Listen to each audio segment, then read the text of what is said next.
right? So it's up. So, well, you came to the left side. It was good.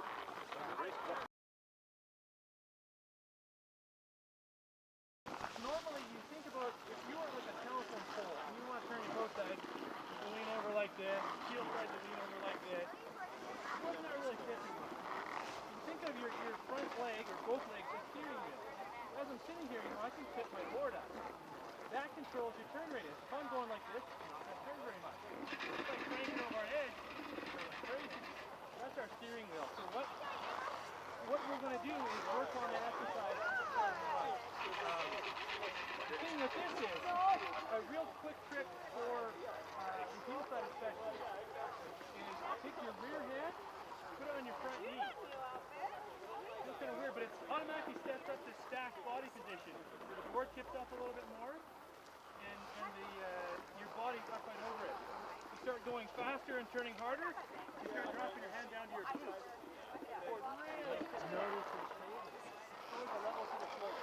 So the hand doesn't really matter in the end. It's not you don't have to always have your hand in your boot when you're carving, but it's a real quick drill to get your shoulders in the right spot, get your board tipped up high. Toe side, very similar. We're going to put our front hand on our front knee now.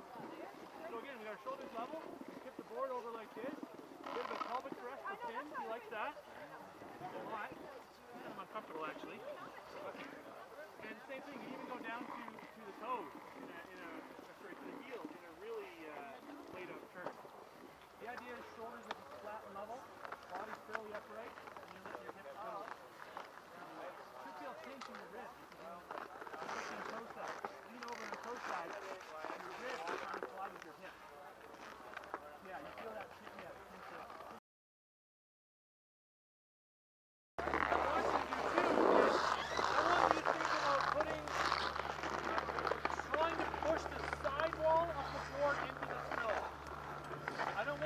Pushing the board away from you. I want the sidewall going. Think of scraping mud off your shoe in a curve.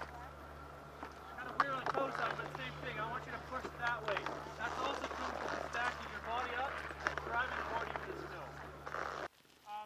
But what I want you to do is really focus on that steering wheel.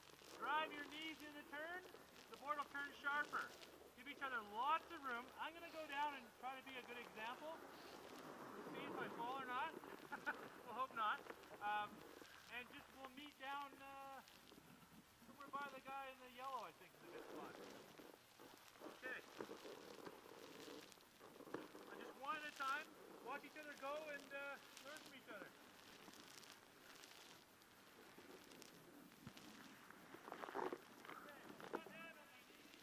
Steve's providing a fantastic example here. That's why he's helping.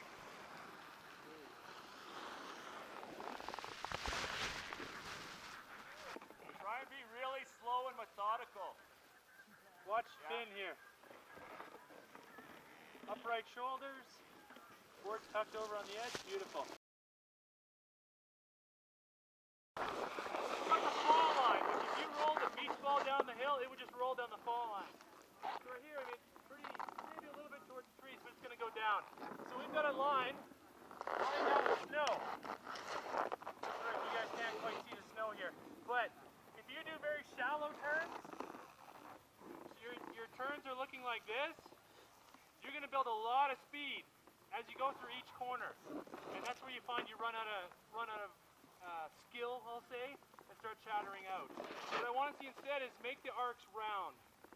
So when you're going into a turn, if you find yourself going too fast, just keep turning. Ultimately, you can turn and go right up the hill and just come to a dead stop. That's an extremely powerful tool when you're carving. That's what lets you control your speed without skidding. So when you go down here, this isn't a very steep pitch, but what I want you to do is experiment with that. Turn so you're going farther to the fall line. You'll find yourself going really slowly, and you have to just straight run for a little bit before you get going fast. So when you're doing that, you're scrubbing speed by going close to the fall line. So do a few turns where you're just doing this down the hill. You'll get yourself going fast. Next turn, do a big arc that ends going across the hill, and you'll slow right down right away. And that's the crucial part of speed control that we want to master in this clinic. So Corey, we're doing what we learned there, and adding on to that with the turn shape. Exactly right. So same deal. We're going to tip that board up high to get the turn. radius tighter, as well as finishing the turn going across the hill. Oh, way to go.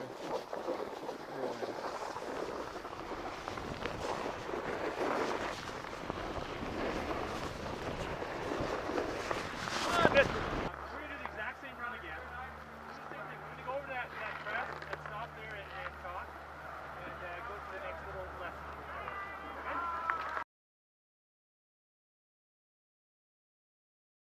So we talked about the fall line and the beach ball rolling down the hill, and we talked about making big sweeping arcs around the hill. You want to slow down, make a bigger arc, finish it going across the hill.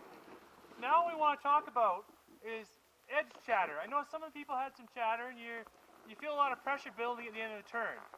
So you start your turn and it's all feeling good, and all of a sudden the board just kind of starts chattering, and it's really hard to get out of that. What we are going to do is I'm going to get you to focus on pressure at the start of the turn. The one instructor I had, he talked about you have 100 units of pressure to put through the turn. Most people will switch edges and they start a turn. It's kind of lazy, right?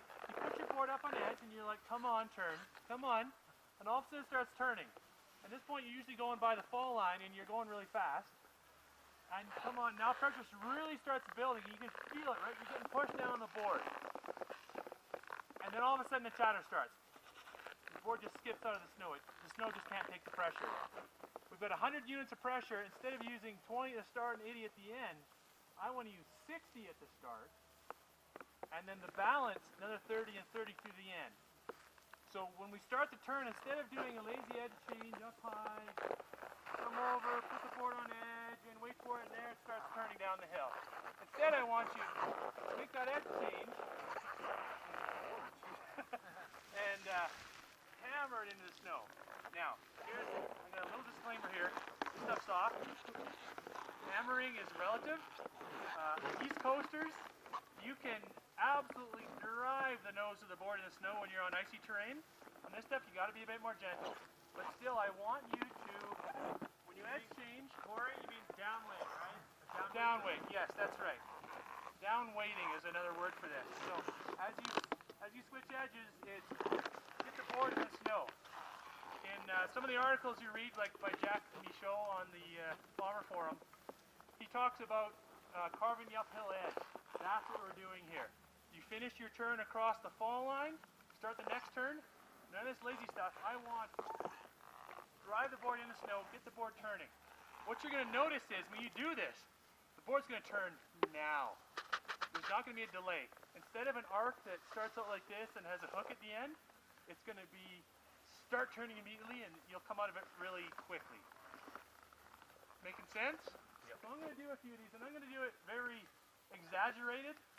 So I'm going to try to get pretty low here. If I do it right, you'll see the base of my board between turns. And I'm going to do this with my arms, showing the pressure going into the board. It's going to look silly. Nobody cares. Nobody's taking pictures. You look silly all the time. I'm silly all the time. Sillier, maybe. Sure no one's taking pictures? Yeah. It's okay, this lady won't care. She's not critiquing your style. Okay, same deal. We'll go to that little crest down there.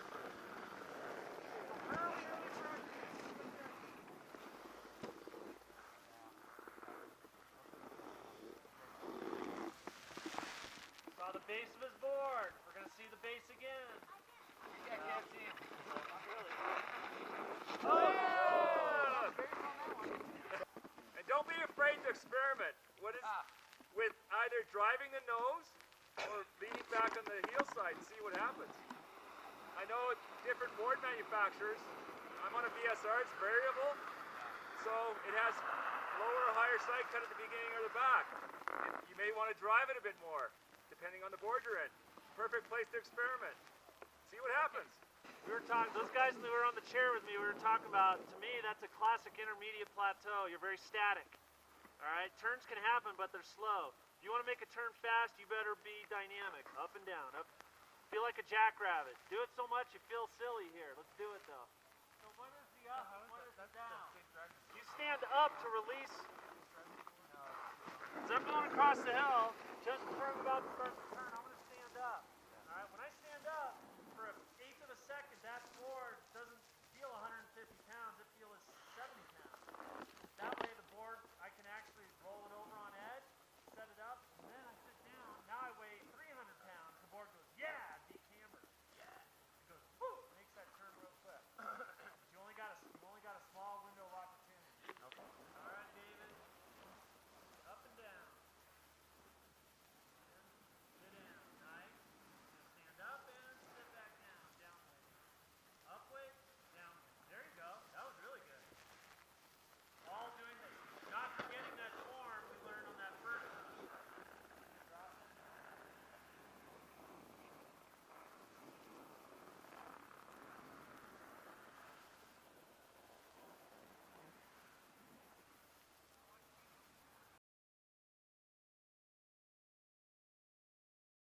question for anybody who didn't quite hear it is dealing with ice, dealing with very hardpack snow. It's all very easy here on the Hero Colorado grooms, but what do you do when you get on a sheet of glare ice?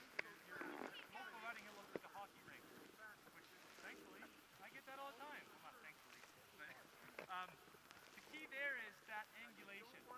I want my pressure of my sidewall going into the snow. So instead of being up tall and just blowing the board, I'm actually keeping my torso very upright, and I am driving the board in the snow.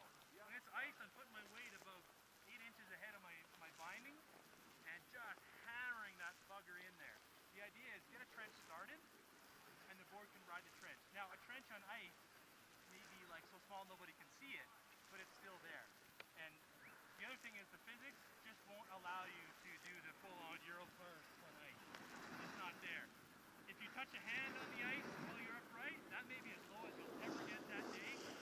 Fine, that's like okay, so that exercise there, that little steeper pitch, if any of you are uncomfortable on that, it makes that exercise very tough in the head, right? There's a lot going on. You may be worried about speed. So we now have this next pitch all the way back down to the lift. You've got some room to play with that again. And really this is the last run of the clinic. We're keeping it short and sweet. Those few skills, angulate the board, get your body upright, your board tipped high, finishing the turns, coming around to control your speed, and then that early edge pressure. Those three things take a beginner to a strong intermediate rider. But those skills set up a really lifelong learning plan for you.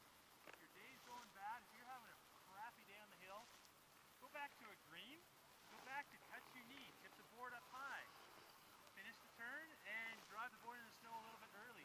And all of a sudden, your day will start going better. Those core fundamentals really drive you to improve greatly. So, I mean, we've just been doing a few runs here. The rest of us now, for you to just remember those three things for the rest of your riding. Hey, before we all scatter into the wind, thank you, Corey. I'm sure he's going to ride and talk